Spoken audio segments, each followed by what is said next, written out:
Marlène et Jean-Claude te présentent pour 2026 la série qui s'intitule « Voici, il vient ». Merci pour ta fidélité et que l'Éternel continue de t'éclairer tandis que tu découvres la vérité. C'est toujours avec bonheur que je te retrouve.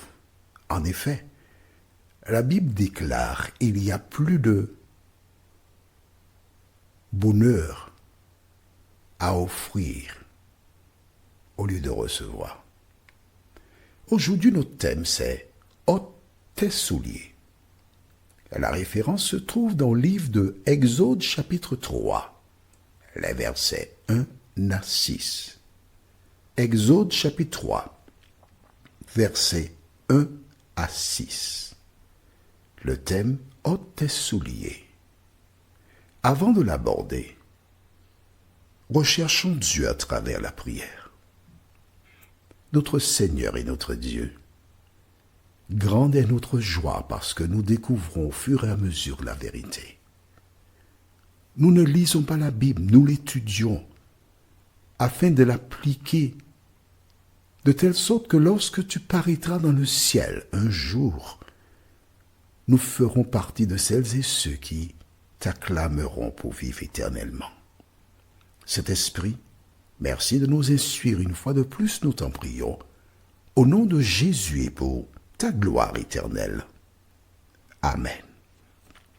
Je voudrais déjà te dire que je ne fais pas la guerre aux religions, à aucune religion. Je ne défends aucune religion. Je ne fais que présenter des réponses à différentes questions que je reçois. Des personnes sincères qui veulent connaître la vérité. D'accord? Donc, lorsque je dis des choses, ce n'est pas avec un esprit de partisan. Je ne fais que lire et expliquer à travers ce que le Saint-Esprit me donne, ce que nous lisons, toi et moi.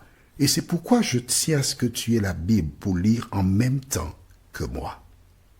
Nous avons vu, rappelle-toi, qu'après le péché d'Ève et Adam, Dieu est descendu sur la terre, puisque la Bible déclare il parcourut le jardin. Il était là-dedans. Alors certaines personnes déclarent, oui, mais il n'a pas mis les pieds sur terre. D'accord. Sauf que plus tard, dans Genèse 18, ce que nous avons vu précédemment, Dieu a pris la forme humaine. Rappelle-toi, l'Éternel lui apparut, il vit 3 hommes qui étaient debout. Ils étaient debout sur terre. Ils ne flottaient pas dans l'air. On est d'accord? Allez, s'il te plaît, fais un effort. Ne reste pas bloqué sur ce qu'on tu as entendu, on t'a enseigné. Contente-toi de lire dans la Bible. Et quand tu réalises que ce qui est écrit est en opposition avec ce qu'on t'a dit, tout ce que tu as à faire, c'est de dire, Seigneur, aide-moi à accepter ce que dit la Bible. D'accord? Des années se sont écoulées, 400 et les poussières d'années, conformément à la promesse de Dieu, il suscita un homme qui s'appelle Moïse afin de délivrer Israël des Égyptiens. L'ennemi le sachant, qu'a-t-il fait? Il a piégé cet homme qui, en voyant un Égyptien battre un Hébreu, il l'a tué, il l'a caché dans le sable. Et au lieu de prier et de demander à Dieu de libérer le peuple, les gens commencent à raconter l'histoire. Et craignant pour sa vie, parce que si Pharaon apprenait que un de ses gardes avait été tué, il chercherait l'auteur pour le mettre à mort. Donc Moïse prit la fuite et se cacha dans un désert. Un homme qui a grandi au palais, qui avait toutes les meilleures boissons, tous les meilleurs mets, tout ce qu'il y avait d'intéressant au palais, se retrouvait maintenant dans un désert, dans une famille de conditions humbles, parce que c'était des bergers. Et un jour, il faisait paître le troupeau de son beau-père Jéthro. Nous lisons dans Exode chapitre 3, les versets 1 jusqu'au verset 6. Moïse faisait paître le troupeau de Jéthro, son beau-père, prêtre de Madian, et il mena le troupeau derrière le désert et vint à la montagne de Dieu, à Horeb. L'ange de l'Éternel lui apparut dans une flamme de feu au milieu d'un buisson. Moïse regarda, et voici le buisson était tout en feu, et le buisson ne se consumait point. Alors, on dit ici l'ange de l'Éternel, mais tu verras plus tard, d'accord. Donc voici cet homme qui depuis 39 ans, 364 jours, est berger. Dans sa tête, il va mourir berger. Mais ce matin-là, il se réveille, il s'en va avec le troupeau, il voit quelque chose de bizarre. Un buisson est en feu, mais les feuilles demeurent vertes. Il ne comprend pas. Cette vision, c'est ton histoire. Un jour, quelqu'un t'a informé qu'il existe un lien. Quelle est la réponse pour une interrogation 2? Et tu as écouté. Tu as fait une rencontre. Non pas avec moi, mais avec celui qui tient le monde dans sa main, qui t'aime et qui désire s'adresser à toi. Que fait Moïse quand il voit cela? Verset 3.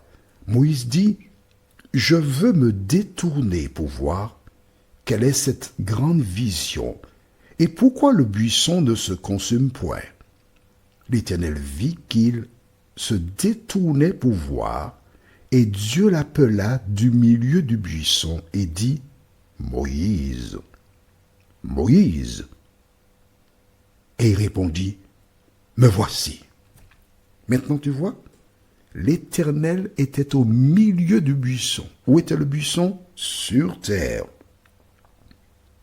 Et l'Éternel était dans le buisson. Donc l'Éternel était sur terre. Il appelle Moïse. C'est quelque chose d'exceptionnel. Voici un feu dans un buisson. Les feuilles sont vertes, demeurent vertes. Et il entend son nom prononcé du milieu du buisson. Là, c'est certain, c'est quelque chose d'hors norme, d'exceptionnel. Il répond, « Me voici. » Dieu dit, « N'approche pas d'ici. Ôte tes souliers de tes pieds, car le lieu sur lequel tu te tiens est une terre sainte. » Et il ajouta, « Je suis le Dieu de ton père, le Dieu d'Abraham, le Dieu d'Isaac et le Dieu de Jacob. » Moïse se cacha le visage car il craignait de regarder Dieu. Plusieurs personnes qui échangèrent avec moi sur ce thème me disent, « Oui, mais il était dans le buisson, donc ses pieds n'étaient pas sur terre. » Alors on va être sérieux, d'accord? Rappelle-toi, la Bible déclare dans Jean 4, verset 24, « Dieu est esprit, et il faut que ceux qui l'adorent, l'adorent en esprit et en vérité. » À partir du moment où Dieu s'est retrouvé dans l'espace terre, il est sur terre. Il était dans le buisson. Il s'est dirigé dans le buisson pour s'adresser à Moïse. Est-ce qu'on est d'accord? Alors, même si certaines personnes veulent argumenter disant « Oui, mais ses pieds n'étaient pas sur terre », mais rappelle-toi, dans l'étude précédente, en ce qui concerne Abraham, il vit 3 hommes qui étaient debout. Donc, rien ne dit qu'il n'a pas pris une forme quelconque au milieu du buisson et était debout. On ne va pas spéculer. Ce que je veux que tu retiennes, c'est que Dieu est venu sur terre. Il a pris la forme humaine. Mais nous verrons dans notre étude qui suivra. Je te donne déjà les références. Exode 25, verset 1 à 8. Exode 25, verset 1 à 8.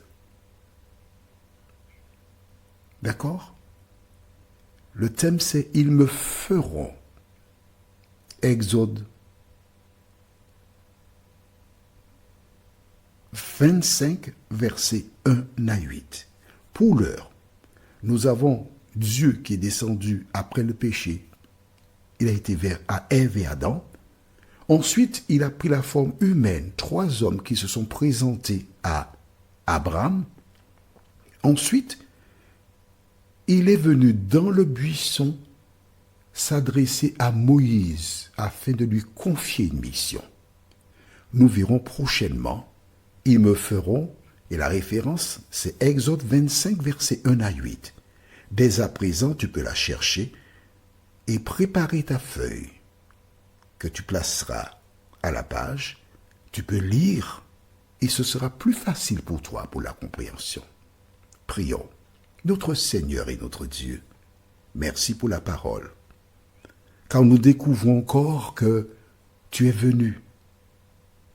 Nous ne pouvons pas aller à toi, alors c'est pourquoi tu es venu vers nous. Merci de nous aider à grandir et aide-nous à ne pas nous laisser tromper par l'ennemi. Nous t'avons prié au nom de Jésus et pour ta gloire éternelle. Amen. Que l'Éternel continue de te bénir et il me tarde de te retrouver. Nous sommes parvenus au terme de notre réflexion. Si d'aventure tu as une question, il te suffit d'envoyer un message par le biais de WhatsApp au numéro suivant, plus 596 696 88 93 93. Et alors Jean-Claude, moi, je me ferai un réel plaisir de répondre à ta question.